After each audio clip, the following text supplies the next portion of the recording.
senang sekali saya Azhara masih dapat menjumpai para bunda-bunda di rumah yang pasti di program kesayangan kita. Apalagi kalau bukan persembahan untuk bunda, bunda cerdas, keluarga bahagia. Yang pastinya di sini saya nggak sendirian karena pastinya selama 30 menit ke depan kami akan menyajikan informasi yang hangat, menarik disertai dengan narasumber yang inspiratif. Nah, pada episode kali ini kami akan membahas mengenai mengapa kaum ibu-ibu mudah terprovokasi isu di media sosial nih. Ayo bunda-bunda ngaku nih, pasti terprovokasi juga ya. Nah, bunda-bunda tahu nggak sih, jadi media sosial ini merupakan sarana untuk mengutarakan pendapat dengan bebas. Karena dalam media sosial kita bisa dengan mudah menyembunyikan identitas untuk keamanan pribadi, Bun. Namun banyak diantaranya ya Bun ya, yang menyalahgunakan fitur tersebut untuk kepentingan pribadi dan menuai kekacauan yang bisa berdampak pada dunia nyata nih Bun. Nah, provokasi di media sosial saat ini sudah dianggap lazim dan tidak sedikit dari orang yang melakukan hal itu secara tidak sadar maupun untuk bersenang-senang. Lantas mengapa ya di era global sekarang ini banyak kaum ibu-ibu yang mudah terprovokasi dengan isu-isu di media sosial? Nah, semuanya akan dijawab bersama psikolog, yaitu ada Mbak Ayunda Tiara. Halo Mbak Tiara. Halo Mbak Zahra. Hasil survei di Asian Parent menunjukkan bahwa ibu di Indonesia kini rata-rata menghabiskan 3 jam setiap hari untuk bermain media sosial. Gimana nih tanggapan Mbak Tiara akan hal tersebut? Kurang lebih menghabiskan waktu justru 5 jam sehari. 5 jam sehari? Yes, di media sosial. Jadi menarik karena apa? Karena memang seiring dengan banyaknya exposure, kemudian perkembangan teknologi, terus juga berbagai macam urusan kehidupan gitu ya. Mungkin yang sebelumnya dari offline gitu, kemudian sekarang bisa dialihkan ke online. Apalagi kemarin kan karena pandemi jadi kayak percepatan gitu kan. Jadinya banyak sekali hal-hal urusan hidup yang semuanya dipindahkan ke online. Jadi itu juga menjadi andil di mana mengapa dari hasil riset tersebut para ibu-ibu ini menghabiskan waktu kurang lebih 3-5 jam tadi di media sosial gitu. Tahu nggak sih alasannya ini kenapa? Karena apa gitu? Maksudnya ibu-ibu ini melakukan aktivitas di media sosial bahkan sampai 5 jam yang sekarang. Nah itu kenapa Mbak? Yang pasti mungkin kita bisa sepakat gitu ya bahwa media sosial ini sifatnya tuh cukup adiktif gitu. Karena apa? Karena kita bisa langsung mendapatkan timbal balik dari apa yang kita lakukan di media sosial. Kita posting foto, dapat likes, gitu kan? Kemudian kita posting story misalnya, dapat komentar-komentar gitu dari mungkin teman-teman gitu atau dari orang-orang terdekat seperti itu. Jadi memang feedback langsung yang didapatkan itu yang membuat kita, nggak hanya ibu-ibu ya sebenarnya ya, tapi juga para pengguna ini merasa oh ada reward nih yang didapatkan gitu, dan ini menyenangkan rasanya gitu, sehingga ketika misalnya di kehidupan di luar media sosial individu merasa bosan, kemudian merasa kurang tantangan atau justru merasa burn out dengan pekerjaan dan lain-lainnya gitu, itu ketika datang ke media sosial itu bisa menjadi salah satu bentuk katarsis gitu, bentuk pengeluaran emosi, makanya bisa membuat mereka menjadi wah gitu, kayaknya media sosial ini jadi sanctuary gitu. Jadi suatu wadah ya untuk meluapkan ekspresi. Betul ya. Nah tapi kalau kita ngomongin ibu-ibu, di mata Mbak Tiara selaku psikolog ini, ibu-ibu zaman now ini seperti apa sih? Apakah ada perbedaan gitu sama ibu-ibu zaman dulu? Oh gitu. Kalau ibu-ibu zaman now yang jelas ya, melek teknologi.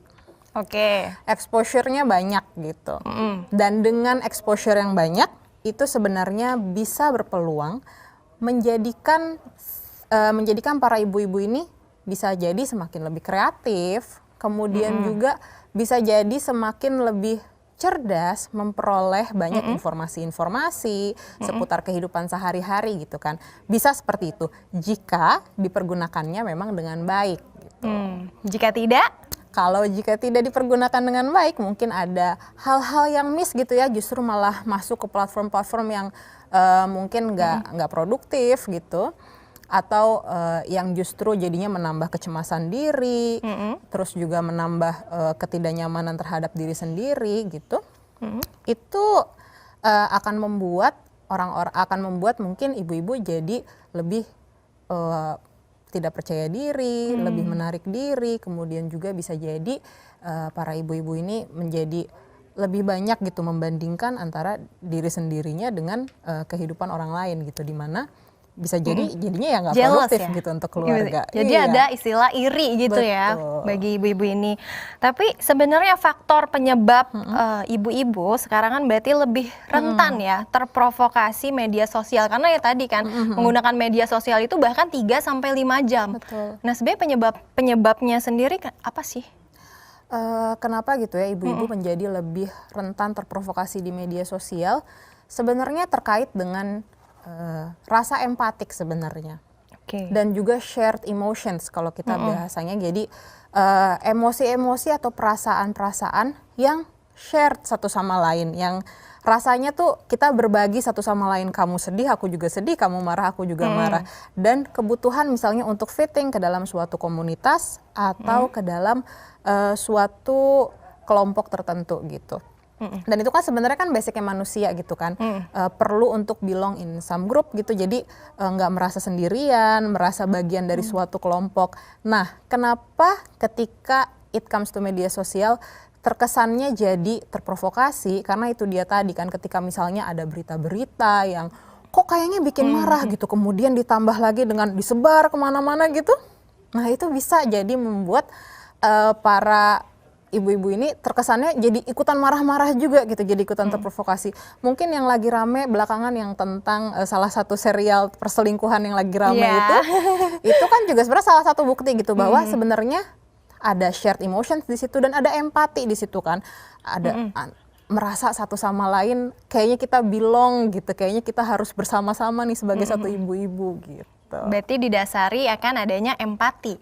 Tapi hal tersebut memungkinkan nggak sih? Maksudnya ini bukan hanya ibu-ibu saja. Betul. Apalagi zaman now itu kan ya memang semuanya juga bermedia sosial. Mereka juga nonton apa yang konten telah perlihatkan gitu ya. Iya, betul. Tapi sebelum menunggu jawabannya nih bunda-bunda, pokoknya jangan kemana-mana karena nanti akan seru-seruan di segmen berikutnya, tetap di program Persembahan untuk Bunda.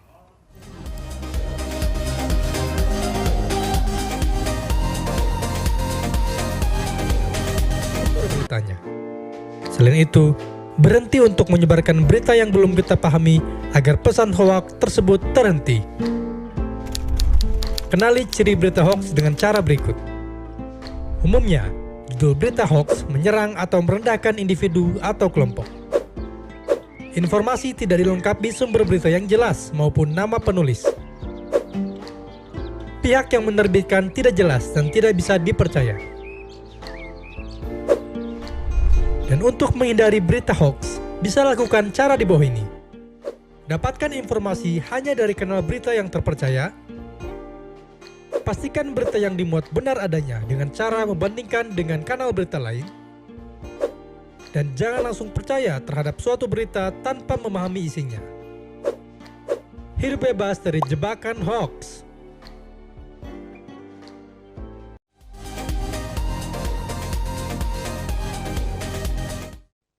Anda masih tetap setia di program Persembahan untuk Bunda dan masih bersama saya Zara Masid dan juga Tiara.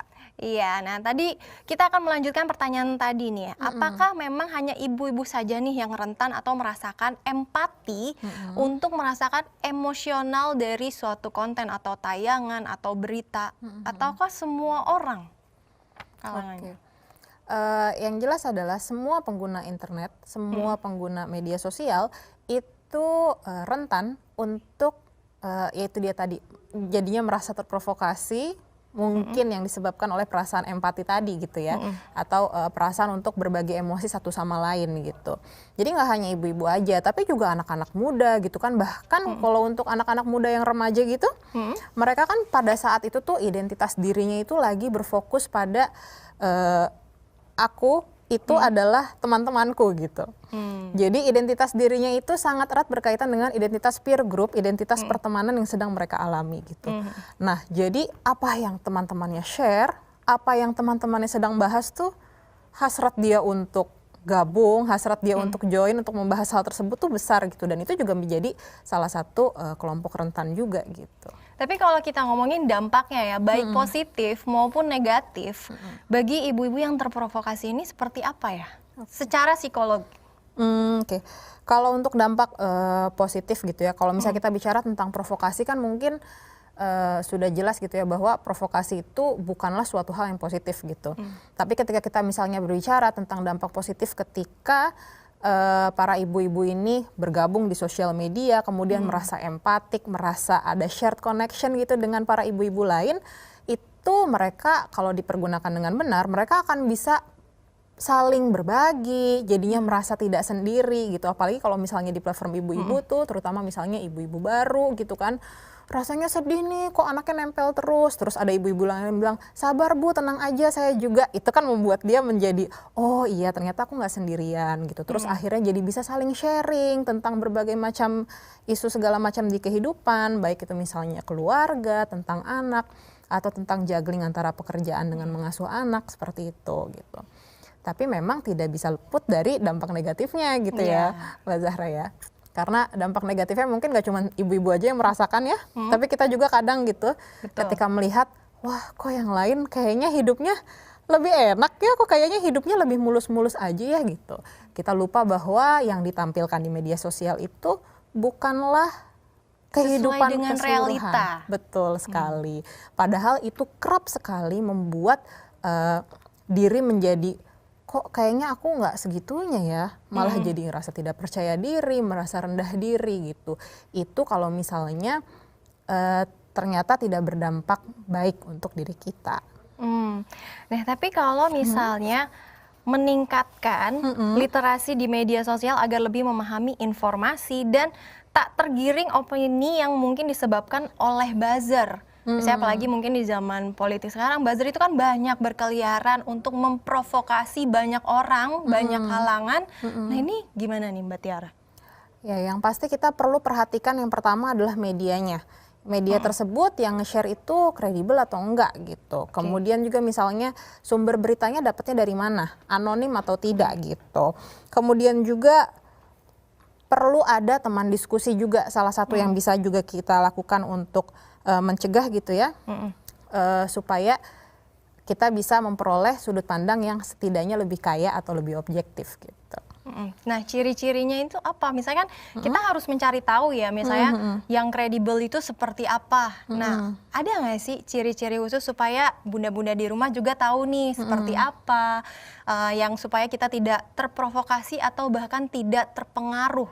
Oke, biasanya adalah media-media yang mungkin sudah lama berkecimpung gitu ya di bidang media gitu, misalnya berita atau stasiun TV, atau misalnya juga artikel-artikel atau website-website yang memang berkecimpung di bidang itu. Misalnya ada website yang dia memang membicarakan tentang isu kesehatan mental, dan dia memang sudah punya platform di situ, sudah punya produk yang resmi di situ, maksudnya produk yang valid, yang legit gitu ya. Oh dia pernah bikin camp misalnya buat orang-orang terkait dengan kesehatan mental, rajin membuat webinar dan sebagainya. Itu bisa menjadi salah satu mungkin pertanda bahwa media tersebut merupakan media yang kredibel, seperti itu. Itu jadi salah satu cirinya ya Bun ya. Jadi kita harus tahu dulu source-nya dari mana. Betul. Dan apakah media ini kredibel atau enggak, jangan langsung terprovokasi.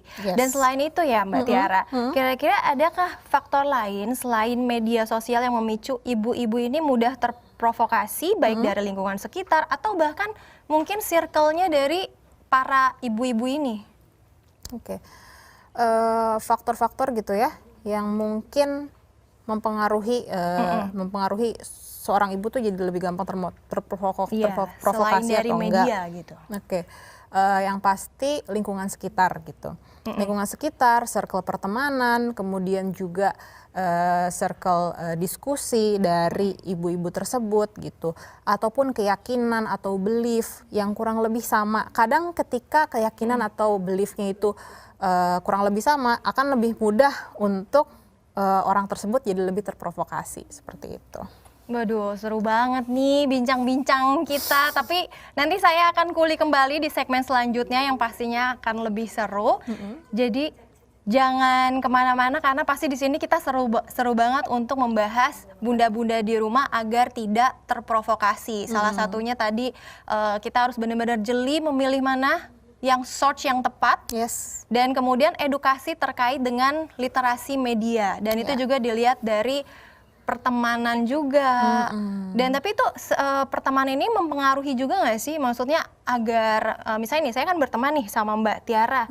Terus saya mempunyai info akan suatu hal. Nah, Mbak Tiara akan memungkinkan nggak sih untuk terpengaruh sama saya? Sangat mungkin gitu, apalagi ketika ketika kita bicara tentang circle pertemanan itu kan berarti peer group. Biasanya ngobrolnya tuh udah cocok. Kenapa bisa cocok? Karena nilai yang di-share, nilai yang dimilikinya itu kurang lebih sama. Makanya sama cocok. Satu frekuensi ya? Iya, satu frekuensi. Jadi ketika dapat kabar dari yang satu sangat memungkinkan mempengaruhi orang yang satunya lagi. Sehingga penting juga untuk kita aware gitu kira-kira circle kita ini apakah dia bisa memberikan penilaian yang mungkin lebih objektif atau pandangan yang lebih beragam atau kaya terhadap suatu isu tertentu.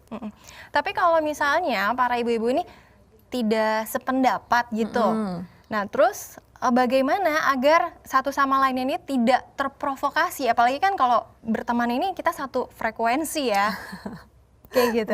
Betul. Ya, kita perlu sadari gitu bahwa perbedaan pendapat itu bukan untuk mencari siapa yang benar gitu, siapa yang benar, siapa yang salah, tapi untuk melihat, untuk mengetahui pandangan dari kamu bagaimana sih, pandangan dari aku bagaimana gitu. Justru untuk memperkaya pandangan kita. Mungkin itu mindset yang perlu sama-sama kita miliki. Itu bunda-bunda jadi perlu memahami ya, maksudnya jadi walaupun kita satu pertemanan, satu circle, berarti perlu adanya yang membentengi bahwa berita itu atau misalnya suatu hal itu kita supaya tidak terprovokasi atau tidak terpengaruh. Berarti kita nggak apa-apa dong misalnya kayak mengasih saran, Mbak Tiara kayaknya itu beritanya salah, harus mencari di media yang benar seperti itu. Justru paling baik seperti itu gitu, karena komunikasi yang sehat itu adalah. Tapi tahan dulu jawabannya, karena di segmen berikutnya saya akan kuli-kuli kembali terkait dengan ibu-ibu yang mudah terprovokasi. Jadi jangan kemana-mana, tetap di program Persembahan untuk Bunda.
kasih Anda masih setia di program kesayangan kita, apalagi kalau bukan program persembahan untuk Bunda. Dan masih bersama saya Zara Masih dan juga Saya Tiara.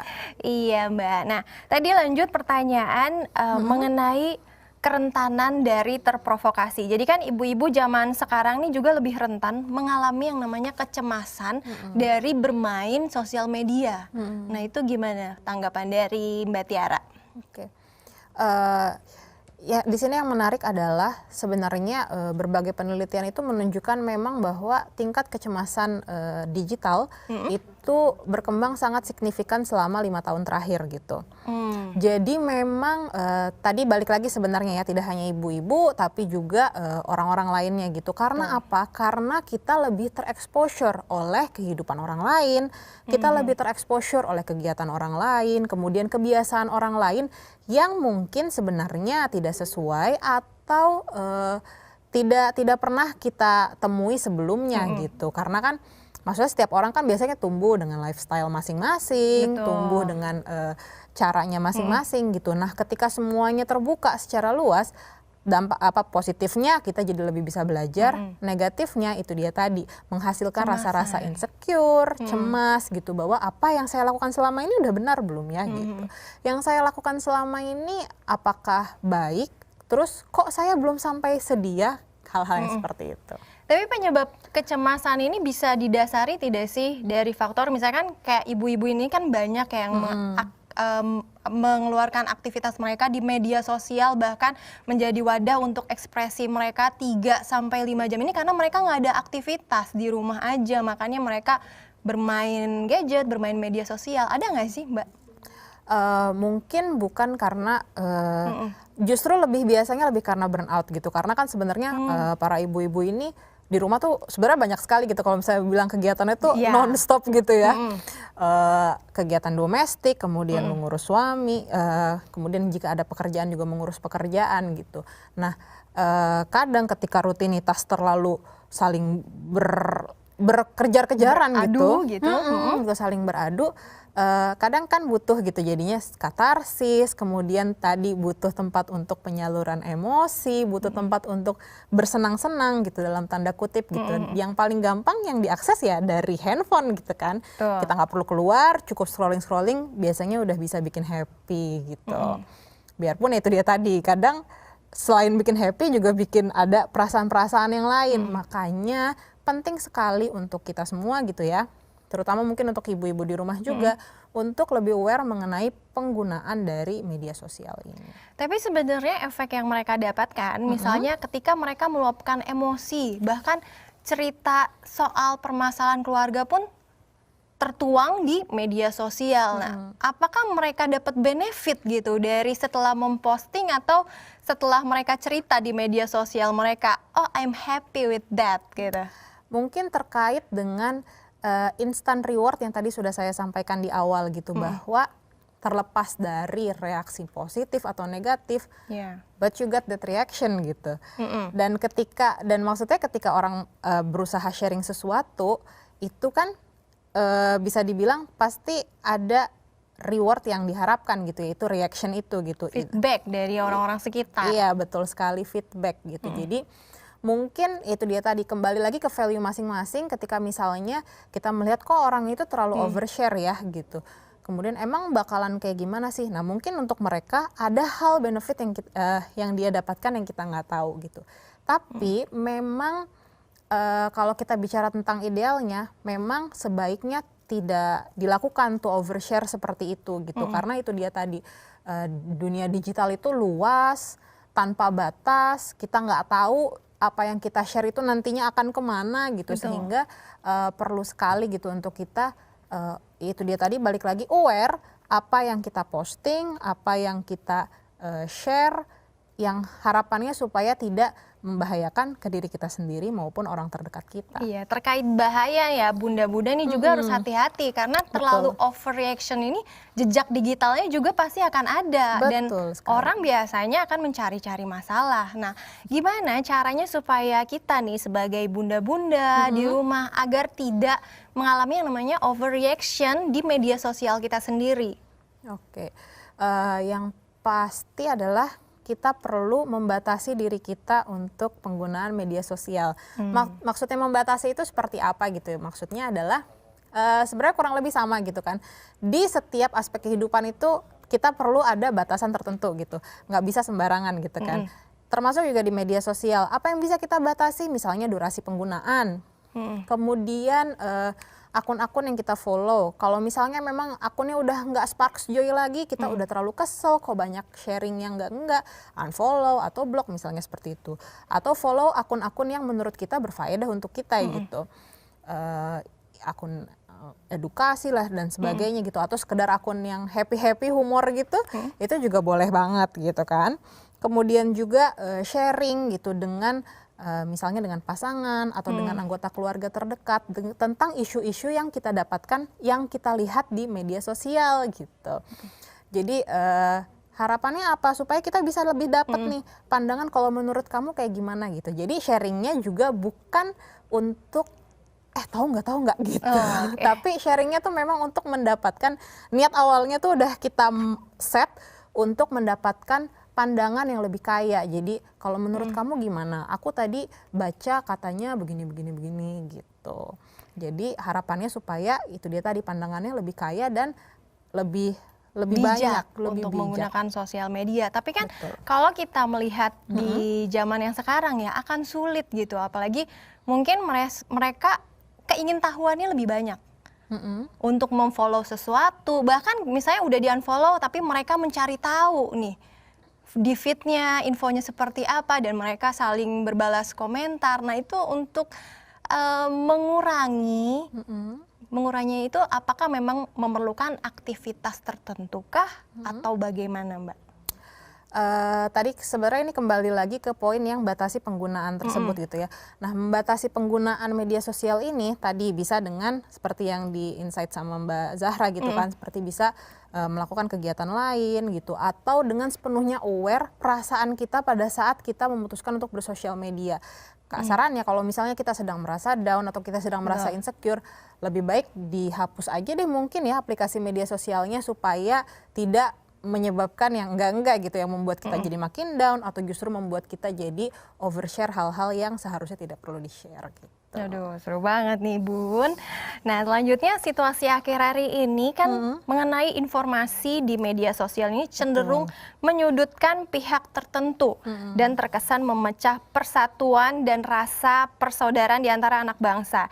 Dan sebagai seorang ibu, khususnya bunda-bunda, gimana sih kita membentengi diri dan keluarga untuk tidak mudah terprovokasi? Yang paling penting gitu ya untuk mengajarkan ke anak-anak kita mungkin ya, dan juga diskusi sama maksudnya sepakat juga gitu dengan pasangan kita, ialah mengajarkan toleransi dan literasi digital. Gitu. Nah, toleransi ini apa? Toleransi ini sejauh mana dia bisa menerima hal-hal yang berbeda di luar dirinya, dan literasi digital itu bicara tentang sejauh mana dia bisa menggunakan media sosial, menggunakan teknologi, menggunakan internet, menggunakan area digital itu dengan bijak dan baik. Bijak yang baik ya. Tapi bagaimana sih peran pemerintah agar ibu-ibu atau calon ibu di Indonesia nih yang lagi nonton saat ini tidak mudah terprovokasi oleh isu-isu yang beredar saat ini. Apalagi kalau lagi ada yang happening langsung share, ada yang happening langsung share dan mudah terprovokasi bahkan ikut meluapkan ekspresi di media sosial. Kalau terkait dengan apa yang sebaiknya dilakukan pemerintah gitu ya, sebenarnya bisa dibilang basic ya, itu edukasi gitu. Itu udah basic sekali gitu, edukasi. Nah, edukasinya ini kemana? Ke berbagai lapisan, misalnya edukasi melalui pihak sekolah, edukasi melalui lembaga-lembaga layanan masyarakat, entah itu misalnya puskesmas atau misalnya PAUD-PAUD dan sebagainya gitu. Jadi di situ mungkin pemerintah bisa memberikan perannya, tapi tetap harus kembali lagi ke diri kita sendiri, karena perkembangan digital itu kan cepat sekali gitu. Cepat sekali, kita nggak bisa menunggu pihak lain untuk melakukan hal supaya kita nggak gampang terprovokasi. Tentu datangnya harus dari diri kita sendiri. Dari diri kita sendiri dan dari pihak internal, yaitu keluarga. Yes, betul sekali. Iya, ternyata enggak, ternyata masih banyak yang harus dikulik, tapi ternyata kita udah di penghujung akhir acara ya, sudah 30 menit kita berbincang-bincang dan para bunda-bunda di rumah juga jangan lupa ya untuk memberikan edukasi sedari kecil, yaitu literasi medianya ditingkatkan lagi agar tidak mudah terprovokasi oleh pihak-pihak tertentu, baik dari circle pertemanan ataupun dari media sosial. Nah, saya Zara Masid dan juga Saya Ayunda Tiara. kami pamit undur diri, jangan lupa saksikan terus program persembahan untuk Bunda yang pastinya hanya di Mata Millennials Indonesia TV, matanya Indonesia. Bye-bye.